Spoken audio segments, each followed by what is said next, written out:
Time tracking in Ruddr is simple and intuitive. To track time, just click on the Time main navbar option, which will take you to the time entry screen. The time entry screen has 4 distinct views on your time entries. These are the month view, week view, day view, and list view. We'll take a look at each of these views in this training session. Before we get into the details, we'll cover some common user interface elements on these different time views. At the top left of each of the time views, you've got a date range selector. Since we're currently on the day view, the date range selector shows a single date. We can use these arrows to go forward or backward through the calendar. We can also click on the date in the date range selector to bring up a calendar where we can pick any date of interest. If our view on the time screen was set to a week, we now have a week as the date range, and we can go forward and backward by weeks. Also, we can click on the date range and then select a different week. Similarly, if our view on the time screen is set to month, we have an entire month in the date range, and we can go backward or forward, or we can select a different month. At the top right of the time screen is the Teammates selector. If the security role assigned to you within the workspace gives you member-based administration rights to the time entries of other members, you'll see this Teammates drop-down. If you don't have that permission, this drop-down won't be shown at all. The Teammates drop-down allows you to access and administer the time entries for the individuals for whom you have administrative rights to their time. You can simply select a member and then see that member's time entries. If you need to make a change to that member's time entries, you just click on that time entry and make your change. To return to your own time entries, you just hit the X here in the Teammates drop-down, and now you're looking at your own timesheet. At the bottom of the month, week, and day views of the time screen, you have a summary statistics bar. This bar will show the total number of hours for that particular day, week, or month, and will also break down those hours by their billable status, which could be billable or non-billable. In this center area, the hours are summarized by their approval status. That approval status could be not submitted, which means that the time entries haven't been submitted for approval, or it could be pending approval, approved, or rejected. And to the right here, we have the billable utilization metrics for this particular time frame. These metrics include the billable utilization, which is your billable hours divided by your capacity for that time period, the client utilization, which is your client billable and your client non-billable hours added together divided by your capacity for the time period, and finally your total utilization, which is all of your working hours other than your time off entries divided by your capacity for the time period. To create a time entry on the day view, just click this New Time Entry button at the bottom of the screen, or click the plus button here in the middle of the screen. Both of these will open up the New Time Entry drawer. From the New Time Entry drawer, the first thing we'll do is put in the amount of time that we worked. We can enter the amount of time in either decimal format or in clock format. So if I put in 3.5 and tab off of the time text box, we'll see that my time is shown as 3:30 or 3.5 hours. The time is shown in the clock format because I've set this as a preference within my profile in Ruddr. The next thing we select is the type of time that we're recording. This can be either project time or time off. In this case, we'll use project time. Next, we select the project that we're working on. In this case, we'll choose the Digital Transformation project within the Big Top Circus client. Note that when I selected the Digital Transformation project, two new drop-downs were presented on the screen. These are the role and task drop-downs. This means that this project uses roles and the project has tasks defined. Some projects in Ruddr will use roles or use tasks, and some won't. If we had selected a project that didn't use roles, we'll see that neither the roles dropdown or that tasks dropdown exists. When we click the role dropdown, we're presented with roles in a couple of different categories. First, we can see the roles that are assigned to us, and then we can see other roles on the project team. Note that the project configuration may preclude you from seeing these other roles. In this case, I'm assigned to a billable role called Project Manager and a non-billable role called Client Director. I'll go ahead and choose the Project Manager role. Next, I'll click the Task drop-down and we can see tasks that are assigned to the Project Manager role as well as other tasks on the project.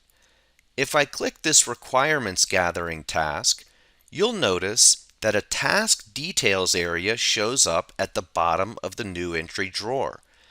This shows us information about this task, such as the total number of hours that have been budgeted, the number of hours that have been worked, including this 3.5 hours that I just entered, the number of hours that are remaining.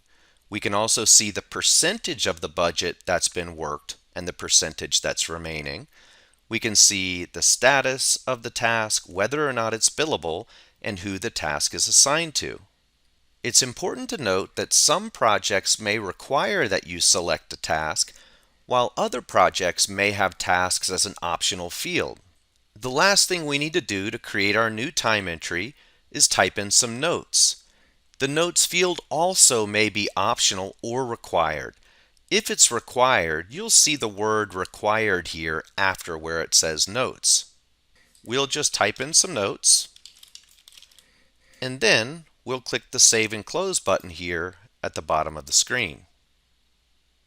The day view tends to be ideal for people that work on a wide range of projects and tasks on any given day. But if you tend to work on a smaller set of projects and tasks, you might find that the week view is a more efficient way to track your time. With the week view, we can see all of the projects that we're working on for the current week down the left-hand side of the screen here, and then across the screen, we can see the 7 days of the week and then a cell for each day of the week for each project. We can just click on any cell of the week view and type in the amount of time that we worked. So let's say we worked an hour and a half on the digital transformation project on Tuesday, and we worked 4.25 hours on Wednesday. Also, let's put in some notes for this Wednesday time entry. If a time entry has notes, you'll see this little notes indicator here at the top left of the cell, and if you put your mouse over the cell, you'll see the notes. If you need to add a project to the week view, you just click this plus button here on the left-hand side of the screen, or you click this Add Time Row button at the bottom of the screen. This will allow you to choose either project time or time off, and then you can choose the project. If the project requires roles, you'll be presented with the role drop-down, and if the project has tasks, you'll see a task drop-down. In this case, this competitive analysis project doesn't have roles or tasks. We'll just click the Add button to add this project to the week view. I can then put in the amount of time that we worked on that project, and we're all set. At the bottom of the week view, I can see the total number of hours worked per day across all of the projects, And then on the right-hand side, I can see the total number of hours for the week for each individual project.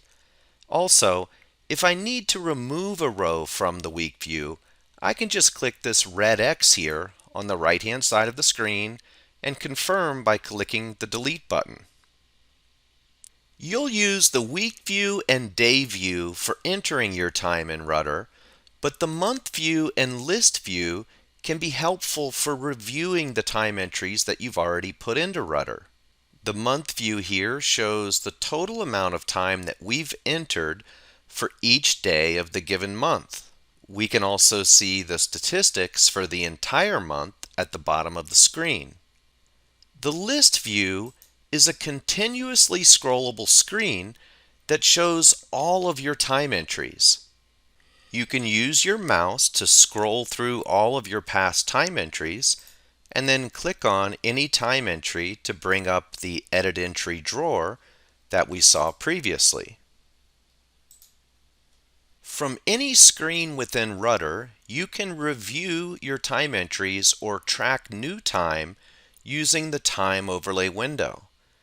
To bring up the Time Overlay window, just click in this area to the right of the Omni search bar. This will bring up your time entries for the current day, and you can click on any time entry to bring up that same Edit Entry drawer that we saw previously. You can click on any other day or use these arrows to navigate backward or forward through the calendar. Also, you can click on this plus button at the bottom of the Time Overlay window to create a new time entry. If you tend to work on a large number of tasks throughout the day, you may prefer to use timers to track your time. With timers, Ruddr will keep track of how much time you're spending on each task. To track time with a timer, we just click the New Time Entry button and we leave this time text box blank.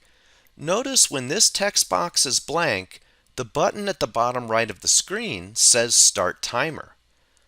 All we need to do now is select the project that we worked on. If the project has roles, we would select our role, optionally put in a task or notes, and then just click the Start Timer button.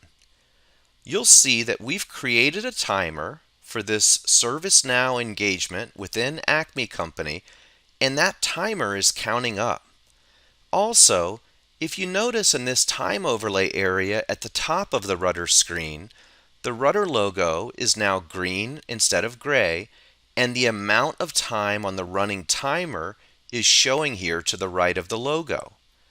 If we want to start a different timer, we can just click the play button on the new timer, and then the previous timer will be paused. It's important to point out that you can only have one timer running in the workspace at a time. Anytime you start a new timer, any existing timer will be paused for you automatically by Ruddr.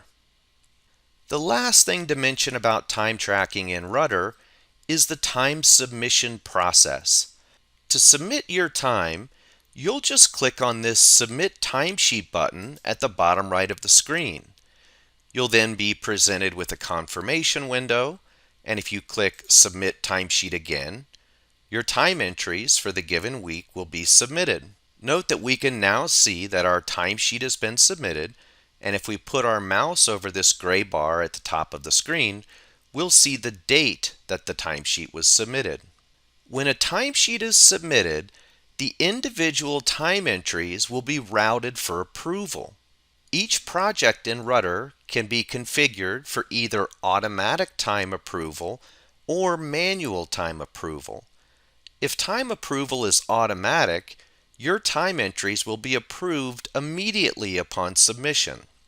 If a project has manual time approval, the time entry will move to a pending approval status, and one or more approvers will need to approve your time. If you've submitted your timesheet by mistake and none of your time entries have been manually approved yet for that timesheet, you'll see an Unsubmit Timesheet button here at the bottom right of the screen. You can click that button to unsubmit your timesheet. Well, that covers the basics of time tracking within Ruddr.